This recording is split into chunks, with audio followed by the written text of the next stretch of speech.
एक बड़ी जानकारी है कि 1984 में जी 1984 में इलेक्शन कमीशन ने भारत में ईवीएम को बैन कर दिया था। ये 35 पेज का डॉक्यूमेंट है। इसकी हेडिंग पढ़िए आप, अगर आप पढ़ सकते हैं तो आप इसकी इंग्लैंड, हेडिंग इटली, पढ़िए। Germany have banned EVM. हाँ, उन्होंने बैन कर दिया इन तीन देशों ने। What were there? जी। इंग्लैंड, इटली, जर्मनी, इन तीन देशों ने ईवीएम को बैन कर दिया। 35 पेज का डॉक्यूमेंट है। क्यों बैन किया, क्या उसकी पूरा इसमें डिटेल है। 2019 अच्छा में अच्छा। दिल्ली के जंतर मंतर पे हमने एक दिन का धरना दिया था, अनशन किया था, और ये हमारी जो था वो 20 जून 2019 को था। उसके पहले से काम करते आ रहे थे।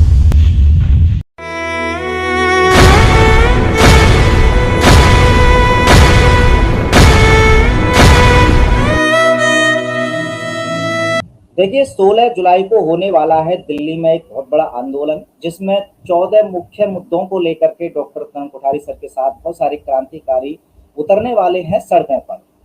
पिछली वीडियो में हमने जाना इस आंदोलन के उन 3 मुद्दों को जो मांग कर रहे हैं हमारे क्रांतिकारी। आज की इस वीडियो में 2 और मुख्य मुद्दे जो इस आंदोलन में मांग उठा रहे हैं, उनकी हम चर्चा करेंगे। बहुत ही महत्वपूर्ण मुद्दे हैं। मुद्दे हैं ईवीएम और जो चुनाव के टाइम जो पार्टियों को दिए जाते हैं चुनाव चिन्ह, उनके विषय में। तो डॉक्टर साहब, सबसे पहले एक बार फिर से बहुत बहुत स्वागत है आपका हमारे चैनल में। सुमित जी, बहुत बहुत धन्यवाद आपका। जी, तो डॉक्टर साहब, मैंने एक आपका मुख्य बिंदु पढ़ा कि जो मांग कर रहे हैं आप, ईवीएम की गड़बड़ी को लेकर के आप सवाल उठा रहे हैं। क्या दिक्कत है ईवीएम से, वो मैं बाद में पूछूंगा। सबसे पहले मैं ये जानना चाह रहा हूँ कि ईवीएम को लेकर के वैसे तो बहुत सारे लोगों ने सवाल उठाया है, लेकिन आपको अब याद आया है कि हाँ, ईवीएम को भी बदलना चाहिए या इसकी जांच होनी चाहिए। अब आप आवाज उठा रहे हैं, क्या ये आपको पहले नहीं पता था कि ईवीएम में किस तरह से गड़बड़ी होती है, किस तरह से इलेक्शन को मैनिपुलेट किए जाते हैं ईवीएम के द्वारा? अब आपको कैसे ये ख्याल आ गया ईवीएम का? जी अच्छा। सुमित जी, इस बारे में मैं कहना चाहूंगा कि ईवीएम को लेकर के हम बहुत पहले से एक्टिव हैं, क्योंकि कोई भी देश में कहीं भी कुछ मुद्दा उठता है तो एज सोशल एक्टिविस्ट हमारे पास वो जानकारी सबसे पहले आ जाती है कि भाई देश में यहाँ पर ये लोग इस बात को लेकर उठा रहे हैं। तो ईवीएम को लेकर के हम बहुत पहले से, मतलब 2013-2014 से ही इस पे काम करते आ रहे थे। और मैं आपको बताऊं कि 2019 में हमने एक बहुत बड़ा प्रोटेस्ट भी किया था ईवीएम को लेकर के। ये उसकी जो आप दिखा सके तो ये देखिए, ये आप जी। 2019 का है। 2019 अच्छा में अच्छा। दिल्ली के जंतर मंतर पे हमने एक दिन का धरना दिया था, अनशन किया था, और ये हमारी जो था वो 20 जून 2019 को था। उसके पहले से काम करते आ रहे थे, मतलब 13 में, 14 में, 15 में, 16 में।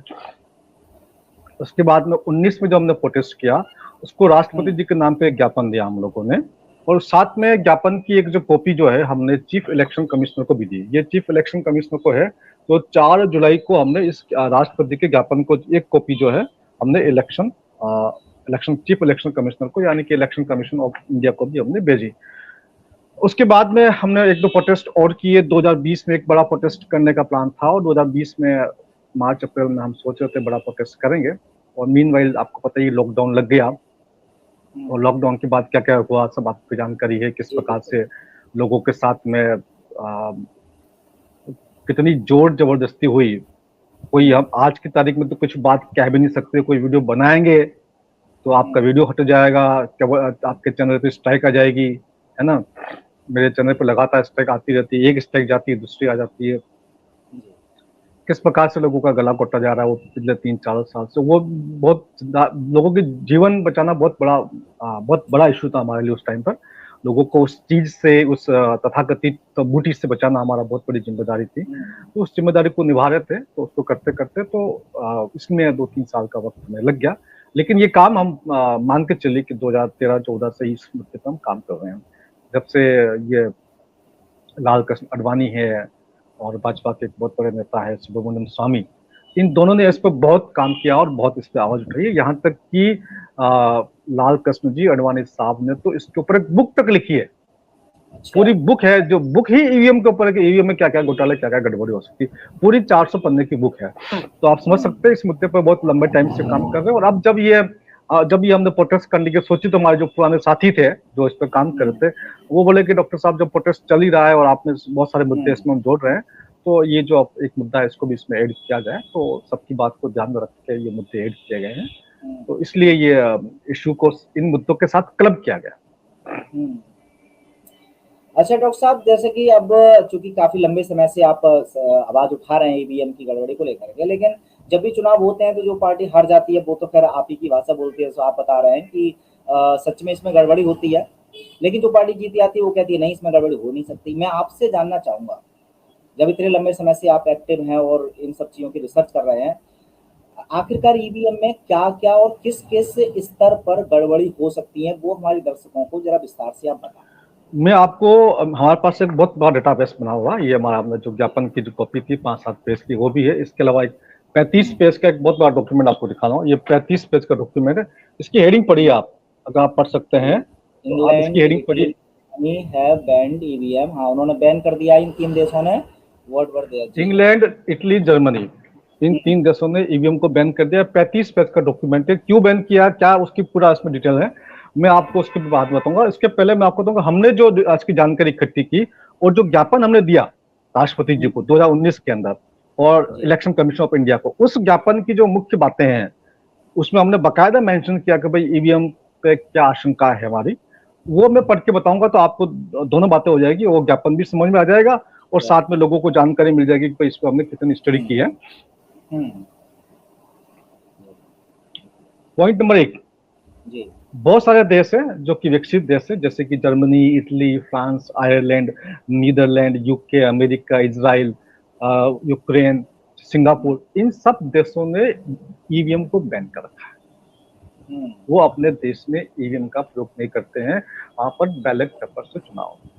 ये विकसित देश हैं जो हमारे तुलना में बहुत विकसित है। अगर इन देशों ने ईवीएम का इस्तेमाल नहीं किया है तो इसका मतलब कुछ न कुछ तो बात है, क्योंकि ये विकसित है, इनको जानकारी है क्या गड़बड़ी होती है, कैसे होती है, इसलिए इन देशों ने अपने यहाँ ईवीएम को बंद कर दिया। नंबर 1। नंबर 2, ये 2014 में एक आरटीआई लगी थी और कार्यकर्ता का नाम था मनोरंजन राय।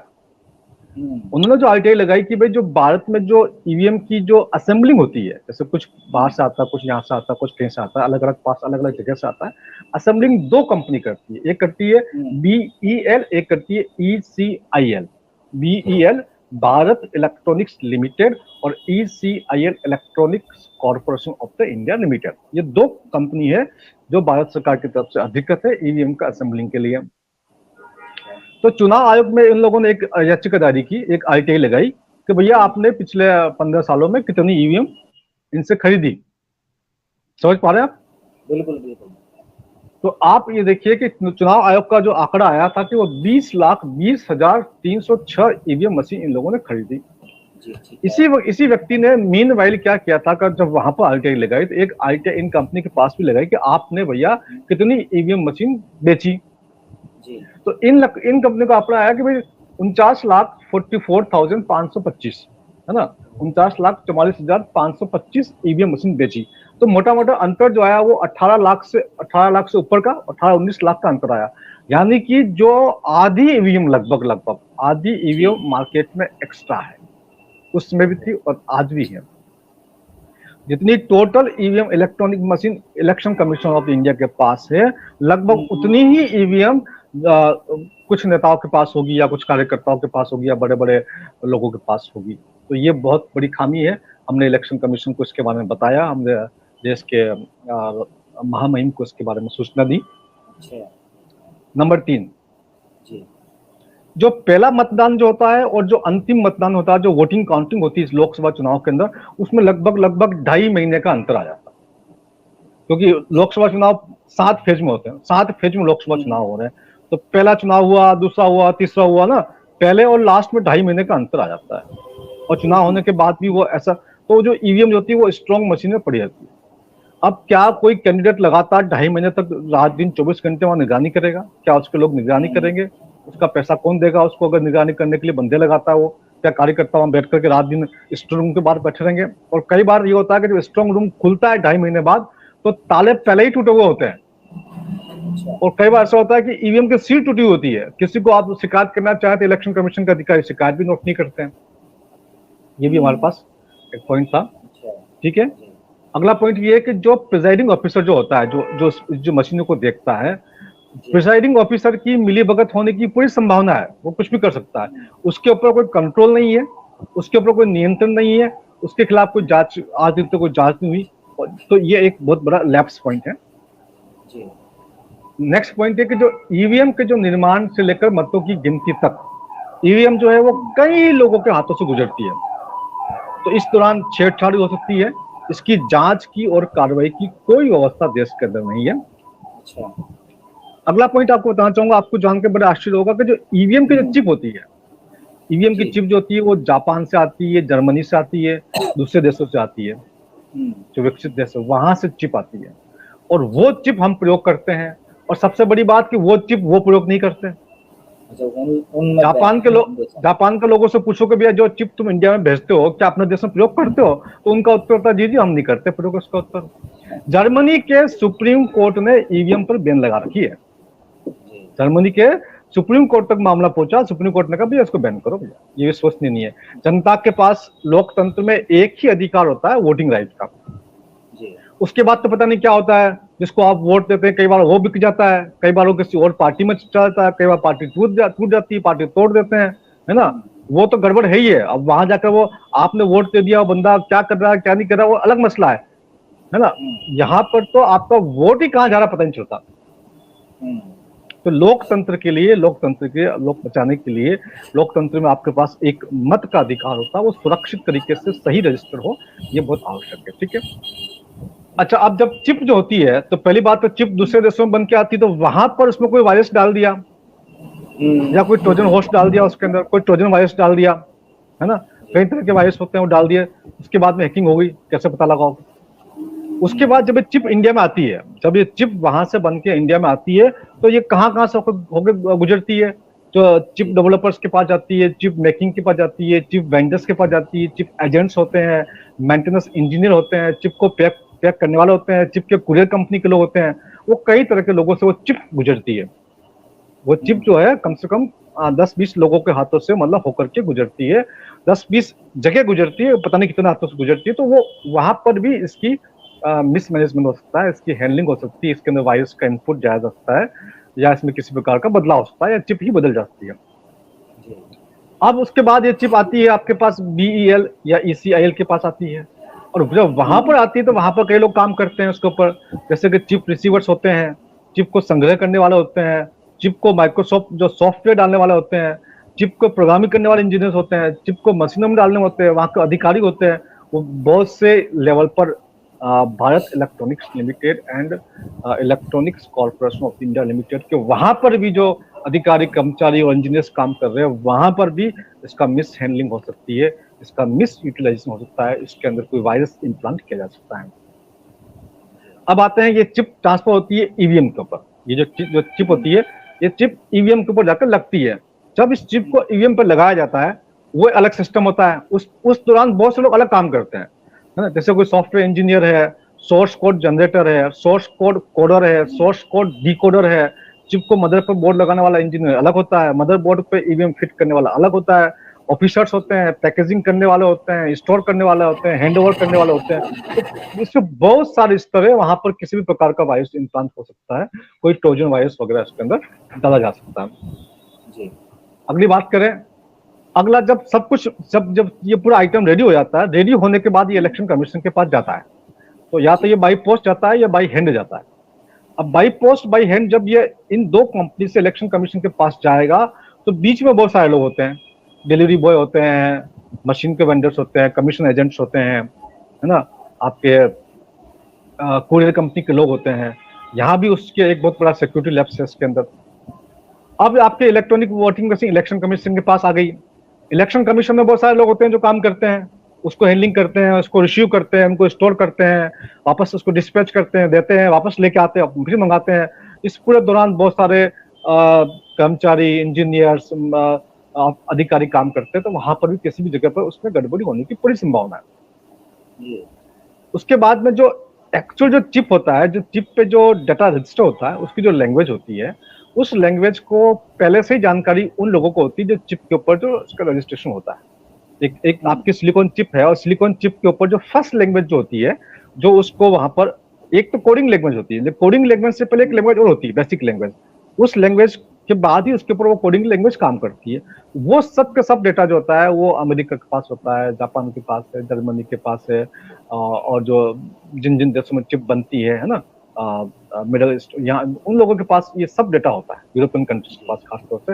वो कैसे कैसे कौन कौन सा लैंग्वेज होती है, उस लैंग्वेज में भी कोई चीज इनपुट डाला जा सकता है, वहां से फिर एक आउटपुट लिया जा सकता है। अब ये चिप जो है, ये जो इंपोर्ट की जाती है, इसको नाम है माइक्रो कंट्रोलर चिप। ये जो माइक्रो कंट्रोलर चिप जो इंपोर्ट करते हैं, तो इस चिप को ही नकली बनाया जा सकता है हिंदुस्तान के अंदर। हिंदुस्तान में नकली चीजें बहुत बन सकती है, संभावना है। चिप नकली बना दी, या मदरबोर्ड ही नकली बना दिया, या कोई पुराना मदरबोर्ड कहीं से उठा कर लिया है, तो ये बहुत सी संभावना है इसके अंदर। ठीक है, अगली संभावना है कि अभी तक इलेक्शन कमीशन में कोई हार्डवेयर ऑडिट नहीं हुआ है, इलेक्ट्रॉनिक वोटिंग मशीन का अभी तक कोई ऑडिट नहीं हुआ है, और न ही कोई सॉफ्टवेयर का ऑडिट हुआ है अभी तक। ठीक है, ये जो उसके बाद जो इलेक्ट्रॉनिक वोटिंग मशीन में एक होता है कंट्रोल यूनिट, और कंट्रोल यूनिट्स के अलग अलग पार्ट्स होते हैं। जो महत्वपूर्ण पार्ट होता है उसका नाम होता है एप्रोम। मल्टीपल एप्रोम से एक कंट्रोल यूनिट बनती है। अब जो मल्टीपल एप्रोम्स में भी आपके अलग अलग तरीके इन्फेक्शन डाल सकते हैं आप, जैसे कि आपका ट्रोजन वायरस है, बूट सेक्टर वायरस है, रेजिडेंट वायरस है, डायरेक्ट एक्शन वायरस है, पॉलीमार्फिक वायरस है, फाइल इन्फेक्टर वायरस है, मल्टीपर्पज टीटीए वायरस है। सब बहुत सारे वायरस जो होते हैं, जो सॉफ्टवेयर वायरस जो होते हैं, वो इसके अंदर आपको इंजेक्ट किए जा सकते हैं। एक बार वायरस इंजेक्ट हो गया तो फिर आपका वोट कहाँ से कहाँ गया आपको पता नहीं चल सकता। अच्छा, अब उसके बाद बात करते हैं काउंटिंग। काउंटिंग में हेरफेर होती है। काउंटिंग से पहले वोटिंग, जो अधिकारी वोट करवाता है वो कई बार एक साथ, आपने देखा होगा ऐसे बहुत सारे वीडियो आए हैं, एक साथ दो दो चार चार पांच पांच लोगों की वोटिंग भी करवा देते हैं, है ना। और जिसकी वोटिंग नहीं करानी होती है वो खुद ही वोट डाल देते हैं, हाँ भाई तेरा वोट पड़ गया, आवाज आ गई है ना, ऐसा भी होता है। काउंटिंग में काफी कुछ गड़बड़ होने की संभावना है कि कोई particular percentage of vote can be transfer to the other. जैसे मान लीजिए कि 5 लोग हैं, ABCDE, और किसी को मान लीजिए 1 लाख वोट मिला, किसी को 80,000 मिला, किसी को 70, किसी को 60, किसी को 40-50। उसमें से आपने सेटिंग कर दी कि यार ये इसमें से 10% वोट सबका कट करके बी वाले को चले जाए, तो बी वाले को जो 70,000 वोटिंग जो पड़ी थी एक्चुअल में, वो 10% वोट सबका निकाल के बी में डाल देगा, तो बी वाला जीत जाएगा और वो जो ए वाला जो एक्चुअल विनर था वो हार जाएगा। तो पर्टिकुलर परसेंटेज ऑफ वोटिंग किसी एक के पक्ष में ट्रांसफर किया जा सकता है, इसकी पूरी संभावना है। और सॉफ्टवेयर में तो ऐसा होता ही है, आप जैसा सॉफ्टवेयर चाहो वैसा बनवा सकते हो। आप अगर आपका सॉफ्टवेयर बनवाना है कि 1 + 1 = 3, तो आप अपने सॉफ्टवेयर इंजीनियर से बोलिए कि भैया मुझे 1 + 1 = 3 का सॉफ्टवेयर चाहिए, वो आपको 1 + 1 = 3 का सॉफ्टवेयर बना के दे देगा। ये कोई बहुत बड़ा काम नहीं है, ये कोडिंग लैंग्वेज में ये मामूली काम है। ठीक है, हमने राष्ट्रपति जी को जो पत्र लिखा और जो चीफ इलेक्शन कमिश्नर को जो पत्र लिखा, उसमें लिखा कि इतने सारे लोग इसके दौरान जुड़े हुए हैं, इसमें पूरी एक श्रृंखला है, इसमें ये सैकड़ों हजारों लोगों के संपर्क में आती है ये मशीनें, और कहीं भी इसमें कुछ गड़बड़ हो सकती है। लाल कृष्ण आडवाणी जी और सुब्रमण्यम स्वामी जी ने इसके ऊपर बकायदा कई बार आवाज उठाई है। देश में 3000 राजनीतिक दल हैं इस समय। इलेक्शन कमीशन को चाहिए को सबसे सलाह मशविरा करें, देश के राष्ट्रपति जी को चाहिए सबसे पूछे कि भैया अगर उनको अधिकांश दलों को विश्वास नहीं है, अधिकांश दलों को, तो निश्चित तौर से फिर उस चीज को वहां से हटाया जाना चाहिए। देखिए, जनता के पास सिर्फ एक अधिकार है, मत देने का, और कोई अधिकार नहीं है। पार्लियामेंट में क्या पास हो रहा है, विधानसभा में क्या पास हो रहा है, आपसे कोई पूछा नहीं जाता। उस एक अधिकार को भी वोट सही जगह गया नहीं गया, सही व्यक्ति को मिला नहीं मिला, कहीं वोट 5% ट्रांसफर हो गया, कहीं 10% ट्रांसफर हो गया, ऐसा तो नहीं हुआ, ये जानने का जनता को पूरा अधिकार है। अगला पॉइंट है कि जो इलेक्शन कमीशन में जो लोग काम करते हैं, इलेक्शन कमिश्नर खास तौर से, they are not expert of the engineering field. वो आपके सॉफ्टवेयर या हार्डवेयर के एक्सपर्ट नहीं होते हैं, और तो उन्हें तो पता भी नहीं चलेगा क्या गड़बड़ी हुई है ना। एक और सब पॉइंट है कि मान लीजिए कई बार इलेक्शन कमीशन कहता है कि हम डेमो कराते हैं, वो लोग डेमो करवाते हैं, तो वो सेटिंग भी हो सकती है कि भैया पहले 100 वोट के लिए ये वाली सेटिंग चलेगी, उसके बाद ये वाली सेटिंग चलेगी, या पहले 1000 वोट के लिए ये सेटिंग चलेगी। तो हम सॉफ्टवेयर में बहुत इजीली काम कर सकते हैं। जब आपका डेमो चलेगा तो डेमो में कितने वोट पड़ेंगे, 1000, 2000, 1500 वोट पड़ेंगे, 100 वोट पड़ेंगे, 10 वोट पड़ेंगे। तो डेमो की सेटिंग अलग हो सकती है और वो एक्चुअल सेटिंग अलग हो सकती है। तो इसलिए इसके अंदर सबसे बड़ी बात ये पॉइंट भी है। और एक बहुत सबसे बड़ा इम्पोर्टेंट बिगेस्ट पॉइंट आपके दर्शकों को जानकारी नहीं है, मैं इसके माध्यम से बताना चाहता हूँ कि 16 जुलाई को जो हम प्रोटेस्ट करने जा रहे हैं उसमें जो मुद्दा ऐड किया है उसमें इतने सारे पॉइंट्स तो है। ये एक बड़ी जानकारी है कि 1984 में 1984 में इलेक्शन कमीशन ने भारत में ईवीएम को बैन कर दिया था। अच्छा, आपको जानकारी है? जी बिल्कुल नहीं, पहले आप ही मुझसे बिल्कुल नहीं है। निश्चित तौर से आपके जो दर्शक है उसमें से 99% लोगों को जानकारी नहीं होगी, ठीक है। 1984 में इलेक्शन कमीशन ने भारत में ईवीएम को बैन कर दिया था। फिर पार्लियामेंट में एक संशोधन आया जो हमारा एक्ट है the representation of people's act 1951।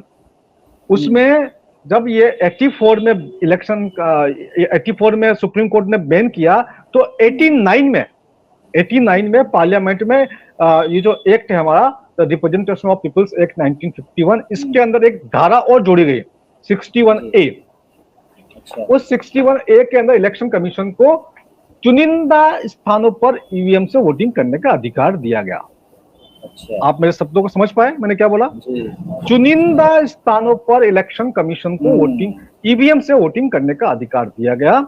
उसमें यह कहा गया था कि इलेक्शन कमीशन कुछ जगह पर जहां बहुत सेंसिटिव है, जहां पर रात दिन डाके पड़ते हैं या रात दिन कोई ऐसा इलाका है या कोई दंगाई इलाका है, सिर्फ कुछ स्थानों पर ही ईवीएम का प्रयोग कर सकता है। 1989 में जो संशोधन हुआ 61A के माध्यम से उसमें यह धारा जोड़ी गई।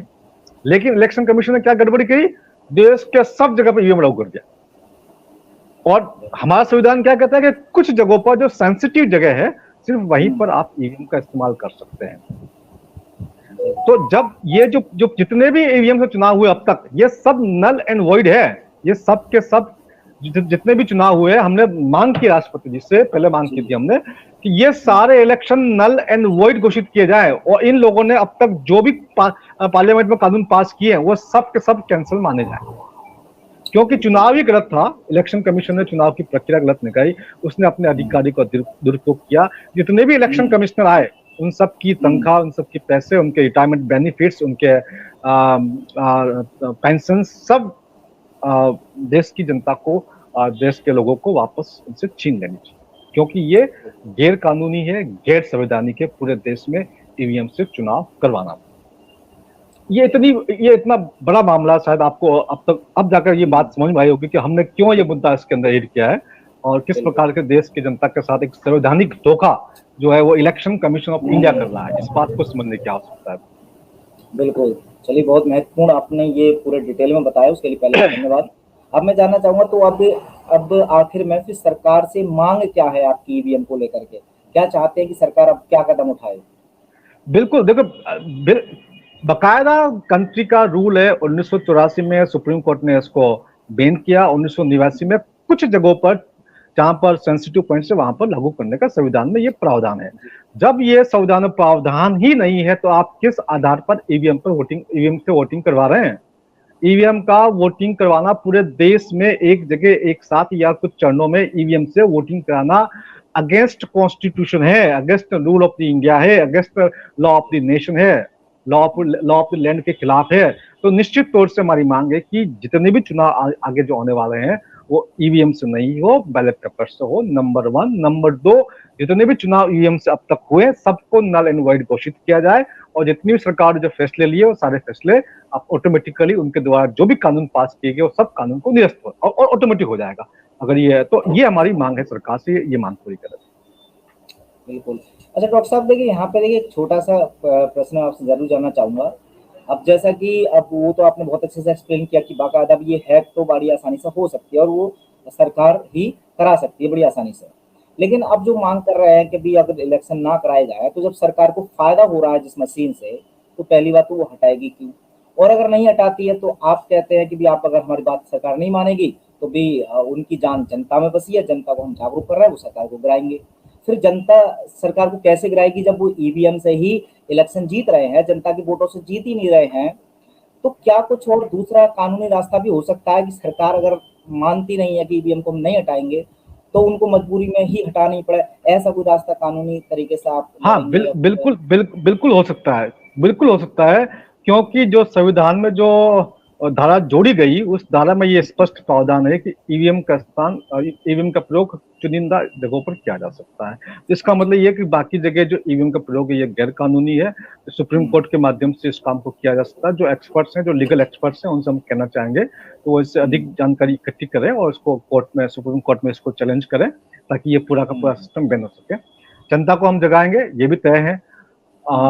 जहां पर बहुत ज्यादा डिफरेंस होगा वोटिंग में, जैसे मान लीजिए आपने सेटिंग कर दी 10% की, सपोज 10% की सेटिंग कर दी उसके अंदर, लेकिन डिफरेंस मान लीजिए वोटिंग डिफरेंस बहुत ज्यादा है, तो वो कई बार जो होता है वो उसमें काउंटिंग नहीं होती, तो उस समय हो सकता है कि आपको कम असर देखने को मिलेगा। लेकिन फिर भी ईवीएम के अंदर सेटिंग बड़ी आसानी से हो सकती है। और देश की जनता को जागरूक होकर के, देखो पहला दायित्व हमारा, पहला काम ये है कि हम अहिंसक तरीके से किसी काम को करें जी। हम जब पूरी तरह से कोई व्यक्ति निराश हो जाता है, सरकार जब उसकी बात नहीं सुनती, तब जाकर के व्यक्ति थोड़ा सा उद्दंड हो जाता है ना। तो निश्चित तौर से जब जनता जागरूक हो जाएगी और जनता अपनी बात को जब बार बार सरकार से प्रतिवेदन देगी और जब सरकार नहीं मानेगी, तो कोई न कोई प्रतिक्रिया तो जनता की तरफ से होगी, और उस प्रतिक्रिया के लिए भी सरकार खुद जिम्मेदार होगी, है ना। तो हम तो बिल्कुल शांति से, अहिंसक तरीके से समाज के सामने, देश के सामने, सरकार के सामने अपना प्रतिवेदन देते हैं, ज्ञापन देते हैं। सरकारें एक बार ठुकराएगी, 2 बार ठुकराएगी, 3 बार ठुकराएगी, लेकिन जब अगर ये एक प्रकार से सॉफ्ट तरीका हमारा, और एक प्रकार से जनता का गुस्सा भी इससे निकल रहा है। जनता आपसे गुस्सा है, जनता का गुस्सा, चलो जनता को लगता है हमने ज्ञापन दे दिया, सुनवाई होगी, लेकिन नहीं होगी, फिर क्या होगा? फिर जनता को विद्रोह करने से कौन रोक पाएगा? कोई रोक सकता है। और सरकारें क्या चीज है, ये 10-20 लोग तो हैं बैठे ऊपर है कितना, 10-20 लोग हैं। अगर जनता ने विद्रोह कर दिया और 10-20 लोगों को पकड़ लिया, तो फिर क्या होगा? सब कुछ रातों रात परिवर्तन हो जाएगा देश के अंदर। लेकिन ऐसी स्थिति न आए, सरकार की जिम्मेदारी है। हम लोग हमेशा शांतिपूर्वक तरीके से काम कर रहे हैं और सरकार के सामने लगातार शांतिपूर्वक तरीके से धरने दे रहे हैं, ज्ञापन दे रहे हैं। सरकार हमारी बात सुने, माने, नहीं मानेगी तो सरकार भुगतेगी इस चीज को। बिल्कुल। तो चलिए, उम्मीद यही है, जिस तरह से आप लगातार दिन रात मेहनत कर रहे हैं पूरे समाज के लिए, और बाकी के और क्रांतिकारी साथी भी लगे हुए हैं, तो उम्मीद यही है कि आपके ये जो मुद्दे हैं वो जरूर सरकार झुकेगी, मानेगी। प्रोटेस्ट को लेकर के, जैसा कि अब मैंने बताया, 16 जुलाई को प्रोटेस्ट है, तो जितने भी दर्शक इस वीडियो को देख रहे हैं, काफी सारे लोग तो पहले से जानते ही होंगे इस बारे में। थोड़ा सा जाते आते एक बार फिर कंक्लूड करते हुए, इस 16 जुलाई को जो आंदोलन है उसका आह्वान करते हुए जो आपका आखिरी संदेश हो तो वो दे सकते हैं डॉक्टर साहब। हाँ, देखिए, जो भी भाई लोग देख रहे हैं उनसे मैं एक बात कहना चाहता हूँ कि देखिए क्या होता है ना, इंसान किसी का सपोर्टर होता है। जैसे कोई इंसान है, गांधी जी का सपोर्टर है ना, उसको गांधी जी बड़े अच्छे लगते हैं, गांधीवादी तरीका। कोई इंसान है वो बेसिकली सुभाष चंद्र बोस को सपोर्ट करता है ना, तो उसको, उनको लगता है वो तरीका सही है। कोई इंसान है वो भगत सिंह जी को सपोर्ट करता है, कोई इंसान है जो राजीव भाई को सपोर्ट करता है ना। ऐसे ऐसे आपने देखा होगा समाज में ना, इस प्रकार से लोग होते हैं जो उनके दिमाग में एक आइडियल सिचुएशन, एक आइडियल व्यक्ति उनके दिमाग में है। होता क्या कि जब कोई नया व्यक्ति, नए लोग समाज में उठते हैं, अपनी बात को कहना शुरू करते हैं, तो तुरंत ही क्या करते हैं कि उस व्यक्ति को उससे कंपेयर करना शुरू करते हैं जो उनका आइडियल है। सही बात है। किसी का आइडियल अगर ये भगत सिंह जी है तो वो भगत सिंह जी से कंपेयर करेंगे, किसी का आइडियल सुभाष चंद्र बोस है तो वो सुभाष चंद्र बोस से कंपेयर करेंगे, किसी का आइडियल राजीव भाई है तो राजीव भाई से कंपेयर करेंगे, किसी का आइडियल गांधी जी है तो गांधी जी से करेंगे। जी आप तो, है ना। तो मैं उन लोगों से एक बात कहना चाहता हूँ, देखिए, हर एक कालखंड होता है, एक कालखंड में एक व्यक्ति होता है, वो व्यक्ति उस कालखंड के विशेष के लिए होता है। आप इस कालखंड में उस कालखंड के व्यक्ति से तुलना करेंगे तो आप कहीं नहीं पहुंचेंगे, है ना। जो काम राजीव भाई करके चले गए वो राजीव भाई ही कर सकते थे, जो काम सुभाष चंद्र बोस करके चले गए वो सुभाष चंद्र बोस ही कर सकते थे, जो काम भगत सिंह जी करके गए वो भगत सिंह जी ही कर सकते थे, गांधी जी वाला काम गांधी जी ही कर सकते थे, है ना। आप ये सोच करके कोई व्यक्ति आए जो बिल्कुल वैसा हो आपके आइडियल के हिसाब से, तब आप आगे आएंगे और तब इन मुद्दों को समर्थन करेंगे या साथ देंगे, तो ये एक भयंकर भूल होगी, बहुत बड़ी भूल होगी। एक कालखंड में एक अलग तरह का व्यक्तित्व आता है, वो आप किसी और से कंपेयर करेंगे तो वहां वो बात नहीं बन पाती ना। तो हम ये कह रहे हैं कि इस समय जो भी क्रांतिकारी भाई काम कर रहे हैं, बाकी सभी लोग अपने पूर्वाग्रह को छोड़ करके, अपने आइडियल सिचुएशन को छोड़ करके ये देखिए कि कौन व्यक्ति किस मुद्दे पर किस हिसाब से काम कर रहा है, और आपको मुद्दा अच्छा लगता है तो निश्चित तौर से आपको उसका समर्थन करना चाहिए, उन विचारों का समर्थन करना चाहिए, और अधिक से अधिक भारी प्रचार करना चाहिए और अधिक से अधिक पार्टिसिपेशन करना चाहिए, ये मैं लोगों से कहना चाहूंगा। बिल्कुल, बिल्कुल। बहुत ही कमाल की आपने बात कही और सच में एक ही सूत्र में बाँधने के लिए इस बात का ख़्याल सच में सब रखेंगे तो बहुत ही जल्दी सब लोग एक साथ आएँगे और मुझे उम्मीद है ज़रूर इस वीडियो के माध्यम से बहुत सारी नई जानकारी मिली होंगी और डॉक्टर साहब आपने इतनी सारी महत्वपूर्ण जानकारी देने के साथ-साथ जिस तरह से ऊर्जा भरी है लोगों में, उन सबके लिए आपका तहे दिल से धन्यवाद और अगले कार्यक्रम में कोशिश करेंगे कि बाकी के जो मुद्दे बचे हैं, उनको भी लोगों तक आपके माध्यम से पहुँचाया जाए। तब तक के लिए सभी दर्शकों का और डॉक्टर साहब आपका भी इस लाइव से जुड़ने के लिए बहुत-बहुत धन्यवाद। धन्यवाद, बहुत बहुत धन्यवाद।